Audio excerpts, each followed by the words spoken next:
right, ladies and gentlemen, game 2, we saw mouz.MorroW do a very, very effective baneling bust against the 3 barracks that tried to close off Liquid Jinro's base. He also took out that tech lab, which was researching stim, and although Jinro looked like his timing was starting to shape up for something very beastly, it was MorroW that managed to slip in there with the perfect timing and get the job done. Now we're here on Xel'Naga Caverns. We've got blue Terran, Liquid Jinro spawning in the southwest, and you know, with those minerals and the actual command center, that is TL colors right there. How he's repping all the time. And we've got mouz.MorroW, the red Zerg in the northwest position. You mentioned a lot of the a lot of the different map discrepancies on here, and one of the things that always scares me, Husky, as a Zerg player, is whenever Terran has a large tank force and has control of that middle.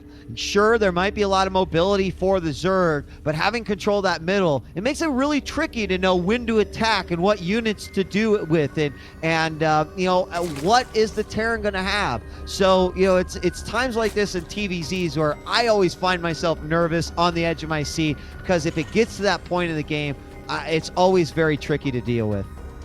Yeah, and there's 2, I think, main features about this map that can favor Terran if they are able to utilize that correctly. As you mentioned, the center of the map, the reason it's so hard for Zerg is where those Xel'Naga watchtowers are. It's really difficult to get a flank attack because there's this pesky wall right next to the Xel'Naga watchtower. It takes up almost the entire screen, top to bottom. And also, you can start to abuse the high ground and the low ground of your opponent's base, leaving siege tanks on the low ground, dropping Marines onto the high ground inside their own base. But right now, we do see mouz.MorroW grabbing his expansion first, getting that right before his spawning pool, so the spawning pool should be starting anytime soon. However, Jinro himself does have 2 racks on the way, so that tells us he is going to do some early aggression. It's going to come down to, can MorroW get the Zerglings out in time? And this usually isn't intended to kill your opponent, just to put on a lot of pressure, force them to make more Zerglings than they're comfortable with, just to slow down their economic advantage that they'll have because they got their expansion so fast.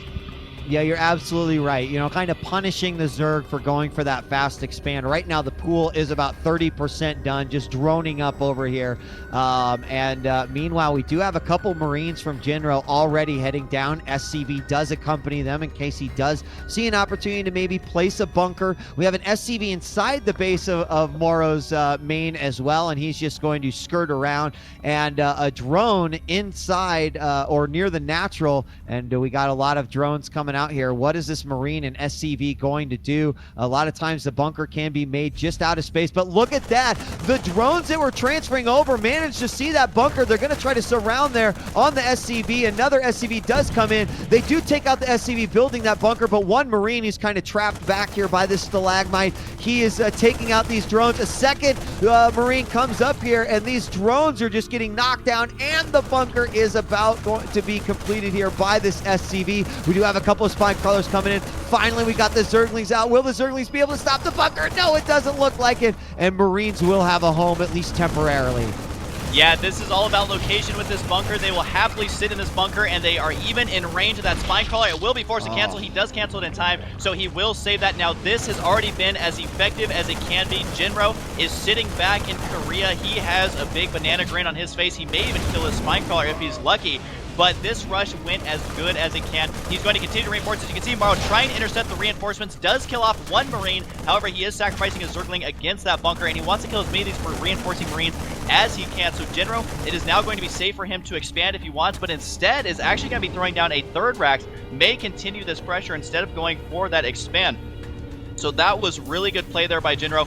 Good control, and he will be able to salvage this bunker whenever he wants. Trying to go for that spine crawler. It is crucial that he tries to kill that, although the spine crawler may be in range now. I think it's actually going to go down, and yes, it will go down. Wow. So killing not only the first spine crawler, but the second one as well.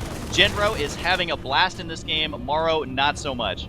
Yeah, you are absolutely right. Banana grin indeed, from ear to ear right now with Jinro. He's taken out a building spine crawler, an actual spine crawler, and then got another one canceled as well. He's also taken out just a gaggle of Zerglings as he's just MorroW's kind of sent them up only one at a time. He's now going to move forward, try to take out this queen as well as he continues this harass. And there are some Zerglings around the base, but they aren't able to do much here. We have more Zerglings Zerglings on the way, more drones coming as well, and a nice little army continuing to increase here for Jinro. Another the first factory going down and a command center as well, as we still have these Marines who are just all heroes in their own right. And I'm trying to click on them to see how many kills they have as they pop out these bunkers, but Jinro's being so decisive with that micro. He's not giving me a chance. There we go, 8-2 and another 2. So a lot of kills there by those Marines. He may actually get this queen if MorroW is not careful, and if he kills that queen, this attack is more effective than I've probably seen in a long time. It does look like MorroW has finally had enough. He's got to try and kill it, but two Marines sprinting out to try and kill the queen. The queen trying to book it out of there. She will survive with 12 HP. So MorroW at least not losing that queen there, but at the same time taking a gander down at Jinro's base. He did not miss a beat. His command center's done, upgrading into an orbital already. Engineering bay on the way for upgrades, as well as that starport. I don't believe any of this has been scouted by MorroW. No, MorroW doesn't know about the expansion, the factory, or the starport stim pack beginning right now. Jinro could not be more ahead at this point. You can see that MorroW may try and rely on banelings again to take his opponent by surprise. Don't know if it's going to be as effective this time, though, because last game, Jinro got attacked when he was at a slight disadvantage in army. This time, though, the army is going to favor him. If you do look at the army size tab, 50 supply for Jinro, 53 for MorroW, and Jinro is only behind in 2 SCVs, which is actually pretty good for a Terran player at this stage of the game. You know, the other thing that I would point out, Husky, is just the fact that speed was delayed for so long by MorroW. So he's effectively not has as good a scouting or attack ability here with his Zerglings. You're right, the Baneling List did go down, and just, I mean, he's got an army of Zerglings, but they're just slow as hell Zerglings, and just now his speed's going to get up. So on the flip side, we're going to see Jinro get his stim out very, very quickly. It's going to be ready for this next attack. He's got a great defense set up here at his natural, and even though we got a bunch of Lings coming in here, well, let's see what he's going to decide to do with the Banelings. Oh my gosh, he might actually go right past this. If he manages to take those out, no, he's going to go back and wait for the attack to come. There are a lot of Banelings here. I can't wait to see how Jinro is going to handle this. Yeah, now Jinro actually scouted this right when the Banelings were morphing in. Thankfully for MorroW, he did not lose the Banelings, but Jinro has had a couple of seconds to prepare. Here comes the attack right now. Jinro already has a wall in that is 3 very vulnerable supply depots, though. However, Jinro is making those just to absorb the Banelings, so here it comes right now. It does look like MorroW is going to bust that down. However, look at the wall that Jinro has set up is going to deflect that immediately. This wall absolutely perfect, able to hold there, only losing 3 supply depots. I think if MorroW committed there, he may have been able to kill the bunker with the Banelings, but then the Zerglings would have easily been cleaned up there. So wow, that attack is still very scary from MorroW, but Jinro reacting. If you notice, he scouted that in the center of the map and then was like, okay, I'm just going to build a wall and I will be fine. So just scouting that allowed him to hold it off beautifully. Not only did his rush go perfectly, his defense just fine as well. So again, it's going to be up to MorroW to come up with something, because Jinro is slowly getting further and further ahead.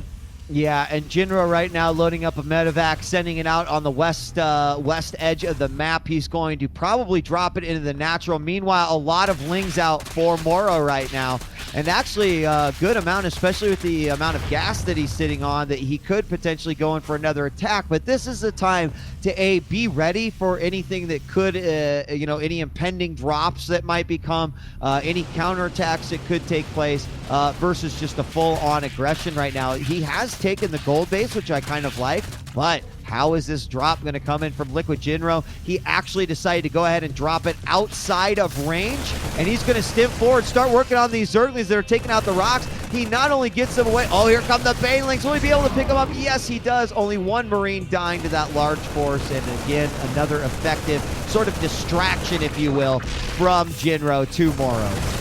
There is going to be a drop in the main base as well, although nice surround there by MorroW. I do believe only 1 Marine went down in that drop as well. So just keep an eye on both of these drop ships, as Jinro is convinced that this is the way to go. Just doing this harassment. I do like the high yield expansion simply because MorroW knows he's behind, so he wants to try and get an economic advantage by taking that. But a stim on the left side as he is unloading the Marines on the right side as well. So 2-pronged attack. 1 more Marine does go down. So far, MorroW able to hold this off as best as he can. And these Marines are getting dropped, but will probably get taken out, especially if Banelings blow up, which which they do. However, that was actually more banelings than it was needed to kill that off, so not a complete waste there at all. However, I have to hand it to MorroW, keeping his cool, holding off those drops as best he possibly can in this situation. All the Marines are on the low ground, gotta get spotted by the dropship at the high yield expansion. Every transferring drone just got taken out. Jinro is everywhere this game. Yeah, he is, and those Marines are loving it right there as the drone buffet line comes through, and as they try to greedily grab those gold minerals, they just got absolutely devastated there, just fired down by those Marine. Here come some Lings, but a quick pickup by the medevac. He can put it right up here on the high ground. That's exactly what he does. There is a Baneling that gets stuck. Finally, we see those Banelings coming to use. He's going to have to use drones to clean it up, though, and look at how effective these drops have been. Like, absolutely ridiculous that he started off with 8. He's done a ton of damage. He's delayed the mining on the gold. He's forced more Zerglings to come out, and now Jinro moving to his gold, and this is what I was talking about, Husky. This is where it starts to get really scary, and it seems to me like MorroW would have an advantage if he tried to preemptively strike while else was happening. He's got some mutas out as well, so we'll see how those come into play. Just looking at the army size tab, though, we do have 139 for our Terran player Jinro, only 115 for MorroW, and it's not even that MorroW's playing that bad, it's that Jinro is just playing so good this game. He does not want to get eliminated whatsoever, and he's actually ready to land that command center there already. Poor MorroW, man. The control of Jinro in this game has been phenomenal. The Mutalisk just now on the field, which is why those drops had been so effective. I mean, we're at the 15-minute mark, and the Muta's just now coming out. And also, during those drops, Jinro was microing perfectly in that he would drop 1 Marine to blow up 2 Banelings, and they do have the combat shield, so he was able to do that. So even though he eventually lost those Marines, they paid for themselves 10 times over, and just cleaning up those Baneling numbers. You can see now, though, MorroW does have a lot of Banelings. He is at 30 right now. However, I have seen Jinro's micro versus Banelings, and that is not something to take lightly. He may, if he micros like he normally does, take out all the Banelings with very minimal losses. Yeah, the other thing too, Husky, is that MorroW, I think, thought Jinro had siege done, but he hadn't, and it just completed. And if he would have marched in with that army without siege support there, I think it actually would have been pretty devastating for Jinro. But MorroW did not let that happen. And as you can see, all these poor little Banelings, there's going to definitely be some losses suffered by those siege takes. Oh my god, they're not sieged yet! And the Zerg forces move forward, getting a complete surround. All of the siege takes are gone, and now the Banelings move forward. Maybe I spoke too soon, as the Zerg army is going to try to spread itself out as Jinro tries to counter that with his own spread of his units, and Banelings and Zerglings going all the way up to the gold. Planetary will help out as well, and even though we saw the entire Terran force wiped out, the same thing happened to the Zerg. It was a straight up trade, but so many siege tanks lost in that battle. Ouch.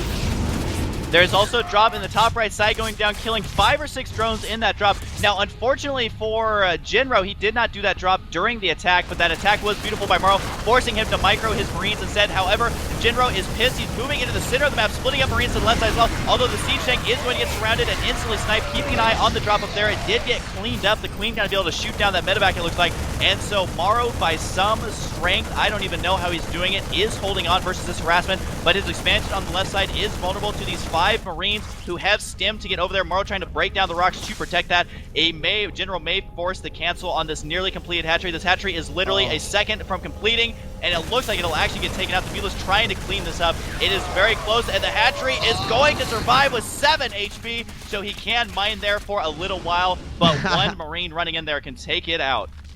Yeah, exactly. That one Marine's like, I'm going in, man. I don't care if I have to stim 5 times. I will take that thing out.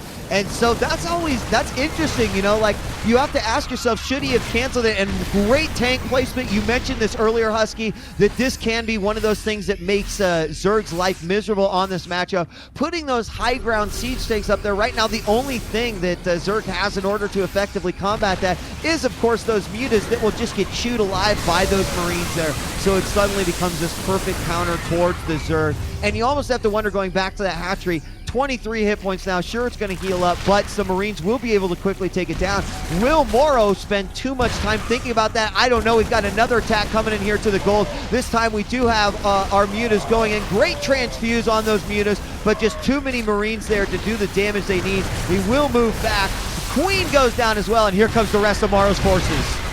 He is going to try and destroy this here. Now, there was at the same time the Planetary Fortress going down on the right side, the high yield expansion for Jinro, and that does kind of suck for Jinro, but at the same time, that took MorroW's main army away, and now all of a sudden his army is not looking as strong as it should. 151 supply for Jinro, giving him a distinct advantage to the 110 of our Zerg player. Jinro looking to be a powerhouse in this game, even after losing his high yield expansion. The Zerg expansion does remain, but the hatchery with 7 HP did go down. Jinro is going to be able to hold here. Look at that siege tank placement. Baneling's doing absolutely nothing, not even able to kill that siege tank. Jinro's control in this game has been phenomenal. His map positioning has been ideal, and so far it is an uphill battle now for MorroW because he is equal bases to the Terran, and unfortunately for him, not able to hold on to that expansion on the left side. Both players able to lock down their opponent's expansions, but Jinro getting the upper hand, and MorroW is going to GG out of this game. I think we are going to see our third game series go to game number 3. So, wow, Yep. MorroW actually did play really well, but Jinro was just on it. He realized it is all or nothing. Played absolutely perfectly that game, and MorroW did try again to be aggressive with those Banelings, but I think it was more of a reactionary play to how far behind he got after that initial rush, and Jinro, I think, even probably surprised how much damage he did with that first rush, and then again, when it's top-tier players, if you get a slight edge in the early stages of the game, you can see how quickly it can snowball the longer the game goes on. Dude, that Husky, that is the type of game that nightmares are made of for the Zerg. Talking about controlling that middle, your mobility stops. There's just this brick wall, and it's like, dude, I'm going to run so fast into it and see how many times it takes me for my thick skull to knock this thing down. Well, I can tell you, it will take infinity times because it will never happen, and that's what it feels like as a Zerg. Having those siege tanks up on the high ground, you saw MorroW, and he probably shouldn't have chosen to attack at that point, but he threw away any last chance that he had of winning, if there was one at all, Husky, when he completely threw his army into those high ground siege tanks. Equally smart having those Marines up there. He's like, oh, cool, I'll just take them out with the mutas. And all game, MorroW is basically throwing away mutas in the middle of the map. That goes to show just how well Jinro handles his Marine control, where he puts them on the map, how he spreads them, not only for the mutas, but for the Banes as well. And additionally, how he chooses to stem them, because we did see MorroW force a few stems out of there, but it was always just a handful of Marines that Jinro would do that with, and not entire armies. So I really feel like that was a solid example of Jinro getting that slight advantage early on and then riding the wave all the way into judges holding 10s up on their scorecard. It was really, really phenomenal there by Jinro. And as you mentioned, yeah, we're tied, ladies and gentlemen, and that means that we are going to be going on to game 3 very well. And, you know, Husky, did you expect anything less? Like, did you almost think, dude, it's going to have to go 3 just for dramatics sake? I think it's going to go 3. I am really glad this last game is going to be, you know, a third game. It's not going to be a 2-0 sweep. It literally, for these players, coming down to one last game. And this will, unfortunately, for today, be our last game. There will, of course, be more streams in the future as the tournament does progress. So make sure you guys are staying up to date on when those games are going to be cast. We will have also different casting duos. So me and DJ Wheat will be casting alongside Day 9 and Chill and basically mixed up in every which way you can think of. And yeah, basically that last game, it just came down to the Jinro getting ahead early, and then the Mutalisk numbers kept getting whittled down, and then also hopefully they caught it on the stream. And when MorroW attacked that planetary fortress, he was able to barely destroy it, but at what cost? He lost all of his Zerglings, all of his Banelings, and Jinro says, okay, you took my one building, I'm just going to counterattack with my healthy army here, and he was able to take out 2 hatcheries of his own and then push it for the win. So that is basically what happened in that last game.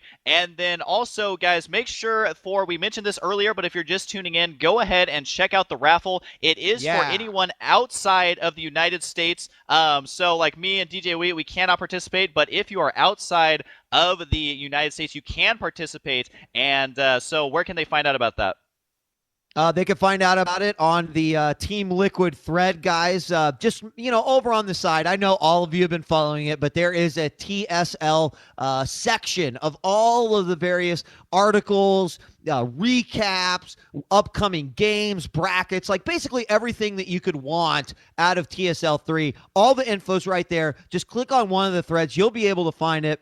But a 5-night trip to Korea for 2 with $1,000 spending money, and you get to watch StarCraft 2. I think you get to hang out with Jinro himself, probably get a chance to meet a lot of the pros out there, as I'm sure they are going to show you a very, very good time. So you got to sign up on pokerstrategy.com using the Team Liquid referral link, pass the quiz, and it's a tough one, but you guys are all so smart in the StarCraft community. And when you receive the free $50, then you are automatically entered. You could be ballering it up with Jinro and Tasteless and Artos and all the guys over, maybe even OGS, visit the house. I think you get a tour of it. So, yeah, the more I talk about it, the more upset I'm getting, Husky. So we'll make our own raffle next time. That's like U.S. citizens or guys named Husky and DJ Wheat. We'll do that. There we go. I love the odds there. So I believe we are going to go ahead. I think we've taken care of all the business. We're going to go ahead and go into our commercial break here. So this is going to be the last game of today's games. You guys are going to have to wait until next week to see more games. I don't know how I'm going to survive that long without these epic games. I will try my best, though. So any last closing words here, DJ Wee, before we move on to the very last game? No, Husky, only that you're going to need all that time to rest to get ready for the epicness that is coming up. And as soon as this game's over, we'll talk about what is on the horizon, guys. I know you can't wait, but first we have to have the last game for day 2 of opening weekend. It is MorroW versus Jinro. Both players up 1 game, and it all comes down to this on Crevasse. Don't go away.